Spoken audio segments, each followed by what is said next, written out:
সবাইকে আজকে আমি পনির চিজ পরাঠা বানাবো। তার জন্য আমি প্রথমে একটা ফিলিং রেডি করছি।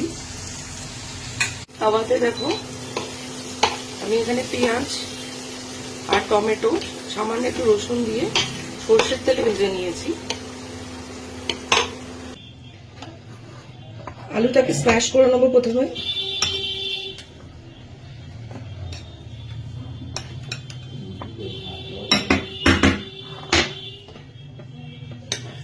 দিয়ে আমি যে ফিলিংটা তো রেডি করেছি সেটার মধ্যে অ্যাড করে দেবো।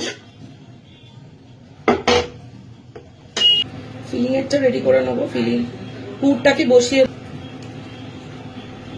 পুরটা এর মধ্যে ভরে নেব,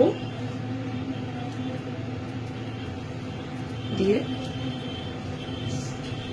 লেচিগুলো কেটে নেব। লেচিগুলো এরকম করে বানিয়ে নেব। চলো আমি প্রথমে পরোটাটা সেঁকে নেবো যাতে ফিলিংটা বেরিয়ে না যায়।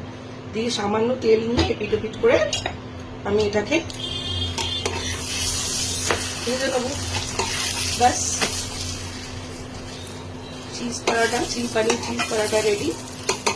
ভিডিওটা ভালো লাগলে অবশ্যই লাইক, শেয়ার আর সাবস্ক্রাইব করতে ভুলো না।